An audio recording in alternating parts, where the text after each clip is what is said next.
اللہ کے رسول صلی اللہ علیہ وسلم ان لوگوں میں ہیں، ان شخصیات میں سے ہیں جن کو اس دنیا میں سب سے زیادہ تکلیفیں دی گئیں اور سب سے زیادہ ان کے اوپر ٹرائلز اور ٹریبولیشنز آئے. بلکہ ایک صحابی نے اللہ کے رسول صلی اللہ علیہ وسلم سے باقاعدہ پوچھا کہ اے اللہ کے رسول، اشد البلاء ای الناس اشد البلاء، لوگوں میں سے سب سے زیادہ تکلیفیں کس کو آتی ہیں؟ تو اللہ کے رسول صلی اللہ علیہ وسلم نے فرمایا کہ الانبیاء، سب سے زیادہ انبیاء پر آتی ہیں. پھر آپ نے فرمایا ثم الامثل فالامثل، پھر جو ان سے قریبی لوگ ہوتے ہیں، پھر ان کے بعد جو جنریشن آتی ہے، پھر ان کے بعد جو جنریشنز آتی ہیں. یعنی جو اللہ کے رسول صلی اللہ علیہ وسلم کے قریبی ترین صحابہ تھے، آپ کے بعد ان کے اوپر تکلیفیں سب سے زیادہ آئیں، پھر ان کے بعد جو لوگ آئے، پھر ان کے بعد جو لوگ آئے. یعنی ایمان جس بندے میں زیادہ ہوتا ہے، جس بندے کا اللہ پر توکل اور اللہ کے ساتھ ریلیشن شپ زیادہ ہوتا ہے، ان کے اوپر آزمائشیں اور مشکلات زیادہ آتی ہیں. یہ یعنی ایک جنرل پرنسپل ہے اسلام کا مطلب. لیکن یہ ایسا رول بھی نہیں ہے کہ ہر ایک پر آئے گی. اللہ تعالیٰ کچھ لوگوں کو نہیں بھی آزماتے اس طریقے سے، ان کی آزمائش مختلف نوعیت کی ہوتی ہے، لیکن آزمائشیں آتی ضرور ہیں. ایمان جس پہ زیادہ ہوتا ہے، اسی حدیث میں اللہ کے رسول نے فرمایا کہ ایک انسان کو اس کے ایمان کے جو ہے نا مطابق جو ہے آزمایا جاتا ہے. اللہ کے رسول صلی اللہ علیہ وسلم پہ جو آزمائشیں آئیں وہ بہت بڑی بڑی آزمائشیں تھیں. ظاہر ہے وہ ایک پوری تفصیل ہے، وہ پوری سیرت کا ایک ٹاپک ہے، میں اس پہ نہیں جانا چاہتا. میں صرف ایک انسیڈنٹ کی طرف اشارہ کرنا چاہتا ہوں، اور اس سے کچھ لیسنز جو ہم لرن کرتے ہیں اسپیشلی آج کے اس حلقہ کے لیے، گیدرنگ کے لیے. اللہ کے رسول صلی اللہ علیہ وسلم پر جتنی بھی آزمائشیں آئیں، ظاہر ہے وہ آپ کی ساری، یعنی لوگوں نے آپ کو پرسنلی آپ کی ذات کے اوپر بھی کمنٹس کیے، آپ کو ریفیوٹ کیا، آپ کو جو ہے ریڈیکیول کیا، اور اسی طریقے سے آپ صلی اللہ علیہ وسلم کا مذاق بھی اڑایا. آپ کو شاعر بھی کہا، آپ کو مجنون بھی کہا، آپ کو مسحور بھی کہا کہ آپ سحر زدہ، آپ پر جادو ہوا ہے. اور اسی طریقے سے اللہ کے رسول صلی اللہ علیہ وسلم کا جو میسج تھا اس کو بھی جھوٹا میسج کہا، غلط میسج قرار دیا، یعنی نمبر آف ایکوزیشنز کی. لیکن ایک چیز ایسی تھی، آپ صلی اللہ علیہ وسلم نے سب برداشت کی، اور بڑے صبر کے ساتھ. اور انبیاء کا صبر اور پیشنس واقعی بہت بڑا ہوتا ہے.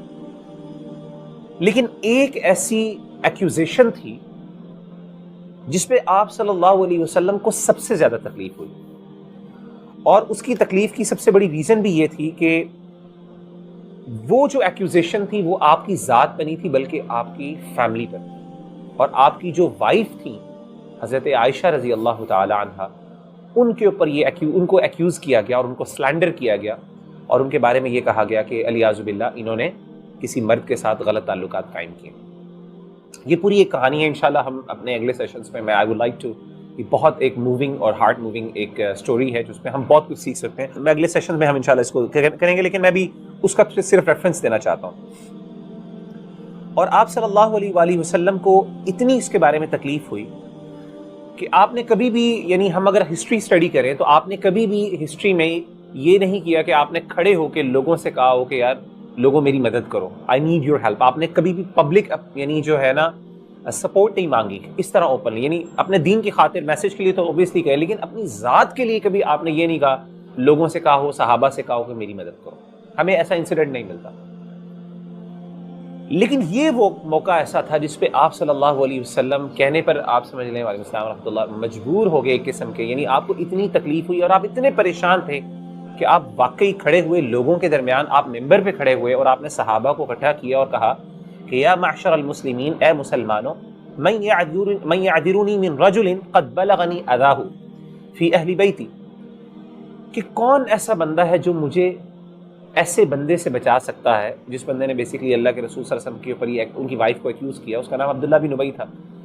کون بندہ ایسا ہے، آپ میں سے کوئی ایسا ہے جو میری ہیلپ کرے گا، جو مجھے بچائے گا اس شخص سے، اس نے مجھے تکلیف دی ہے، اور اس کی تکلیف جو اس نے پہنچائی ہے وہ مجھے نہیں بلکہ میری اہل بیت یعنی میرے گھر والوں تک اس نے جو ہے ان کو اب ٹارگٹ کرنا شروع کر دیا اور ان کو ایکیوز کرنا شروع کر دیا. اور آپ نے فرمایا کہ فواللہ، اللہ کی قسم، ما علمت علی اہلی الا خیرا، اللہ کی قسم میں نے اپنے گھر والوں سے سوائے خیر کے، میں نے اپنی بیویوں میں ہمیشہ اچھائی دیکھی ہے. میں نے کبھی آج تک اس طرح کی کوئی بات نہیں دیکھی کہ میں کوئی ان کے پر شک کر سکوں یا یہ والی بات. یعنی آپ صلی اللہ علیہ وسلم نے پبلکلی لوگوں سے کہا، صحابہ سے کہا کہ کوئی میری مدد کر سکتا ہے. یعنی یہ کنڈیشن بتاتا ہے کہ آپ صلی اللہ علیہ وسلم کتنی تکلیف میں تھے کہ جو ہے نا لوگ آپ کی پورے گھر کے اوپر، اور ایک بندہ علیہ باللہ منافقین نے یہ کیا، عبداللہ بن ابی اس کا نام تھا، منافقین کا ہیڈ تھا، ہپوکریٹس تھے، انہوں نے یہ سارا کام شروع کیا پورے ایک. اور پھر آپ کو پتا ہے کہ یہ وہ والے ایشوز ہوتے ہیں کہ جب پبلک میں چلے جاتے ہیں نا تو ان کو آپ وہ نہیں کر سکتے، یعنی آپ ان کو کنٹرول نہیں کر سکتے، آپ روک نہیں سکتے، بات نکل جاتی ہے اور لوگوں کو ویسے بھی بڑا انٹرسٹ ہوتا ہے اس طرح کی چیزوں میں، تو یہ بات بہت پھیل جاتی ہے. پھر آپ کس کس کو یعنی ثابت کرتے پھریں گے کہ میری بیوی ٹھیک ہے، میری بیوی میں کچھ نہیں ہے مسئلہ، اور ہے بھی نبی کی ذات، نبی کی فیملی، نبی کے گھر والے ہیں، اور نبی کی وائف جن کے بارے میں قرآن مجید نے کہا وہ یطہرکم تطہیرا، کہ اللہ تعالیٰ نے تمہیں پاکیزہ کرنا ہے، اللہ تعالیٰ کا ارادہ ان سے پاکیزگی کا تھا کہ تمہیں پاکیزہ کرنا ہے. تو بہت بڑی بات تھی.